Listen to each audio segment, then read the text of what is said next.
Today on StoryCorps, we're going to be doing a discussion with my little brother, Colby, who's going to learn a little bit about the things we've been doing in our class. I'm here with Colby and I, my little brother, who's going to learn a little bit today about what we've been learning in class and also get an insight about what little kids think about death.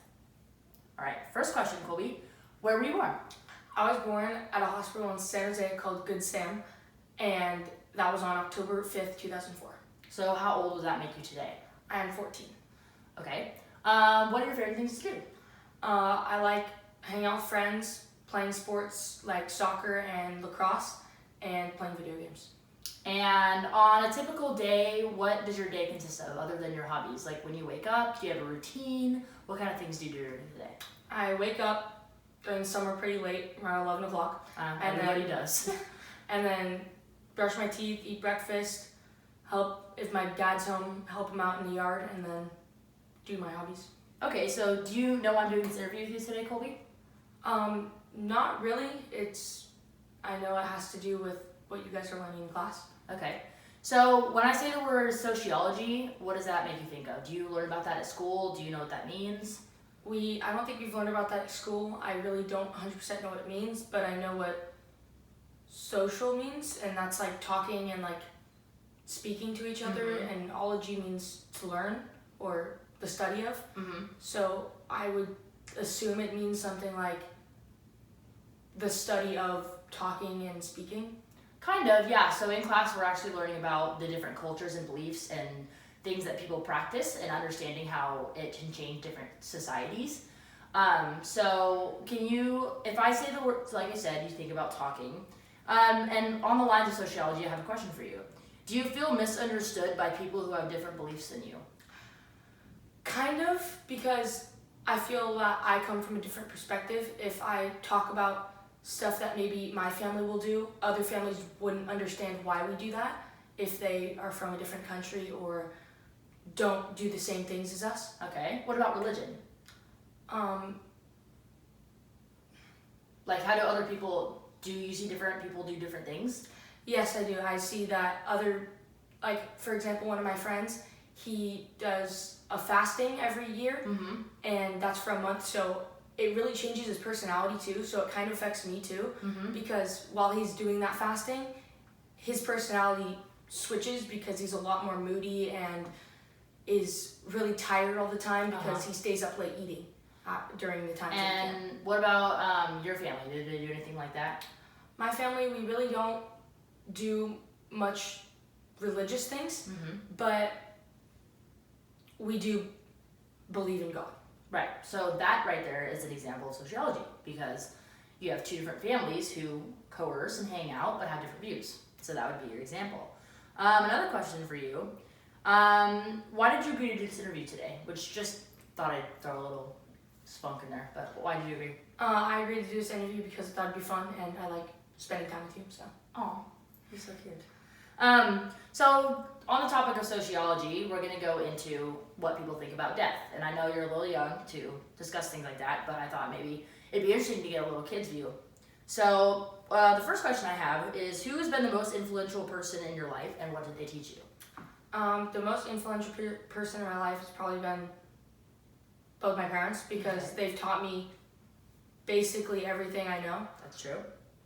They've taught me how to speak. Yeah, dad. They taught me how to ride a bike, swim, everything. Everything I know I've learned from my parents. And would you say that your relationship with your parents is pretty strong and you have a good relationship with them? Yeah, I do have a pretty good relationship with my parents. I can trust them and talk to them about topics that I wouldn't be able to talk to anyone else about. That's good.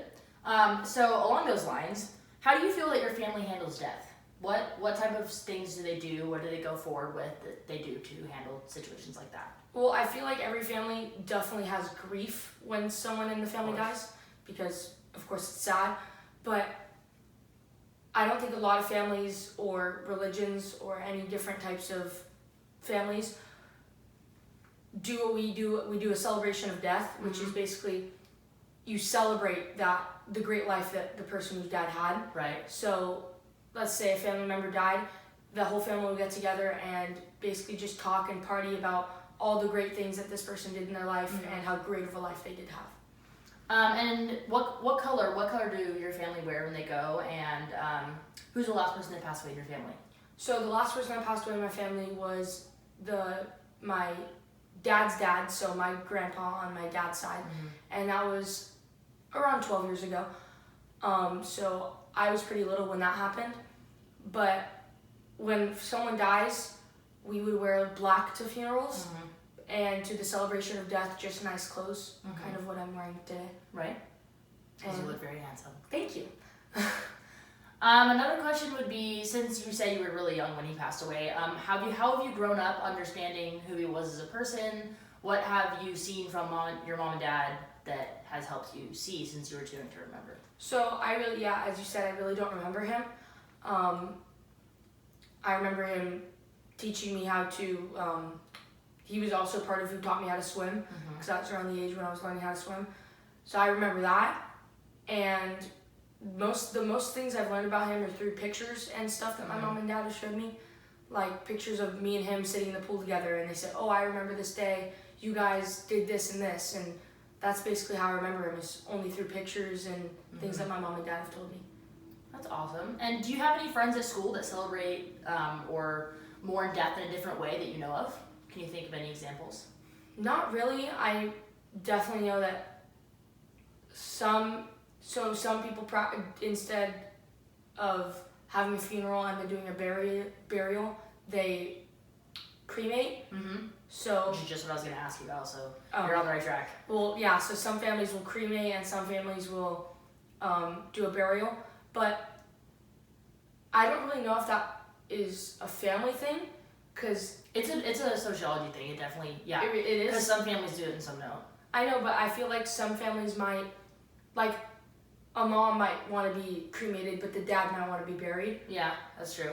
It could be. And also sociology can relate to certain people. Oh, okay. So like another thing that I want to talk to you about as we're leading into that is like the difference in like personality and how you have relationships with people. So since these are all my peers, I thought, why don't you describe your relationship with me to all the people? My relationship with you, well, I've grown up with you because you're my sister. Obviously. And we have a pretty good relationship. We talk about things so there's some things I'll talk to mom and dad about that I won't feel comfortable talking to you about, but there's some things I'll talk to you about that I won't feel comfortable talking to mom and dad about. So I'd say we have a pretty strong relationship in the fact that I can trust you a lot more than maybe my other sister. Yeah. So that's our relationship. So along those lines, how do you feel your friends have relationships with their older siblings? Have you talked to them or met their older siblings, have gotten to understand that? It's kind of sad. Some families don't have as tight of relationships as we do. One of my friends, he has an older sibling who went off to college. Same age. He is the same age as me, but his older sibling is around 25 now. After his parents had paid for his college and everything, just kind of left and never talked to them. And that's horrible. It's really sad because he grew up with him and thought he could trust him, but then lost contact with him and now does not speak to his older brother. Wow. Yeah. See, you can see different things like that. Yeah. Do you have a girlfriend? No, I do not. But how do you feel that when you have a girlfriend, a date should go? I feel a date should go good. Like, you don't ignore each other. A lot of people like to be on their phones a lot now. I feel like I feel like a good date would be you're not on your phone, you're just talking to each other instead of texting.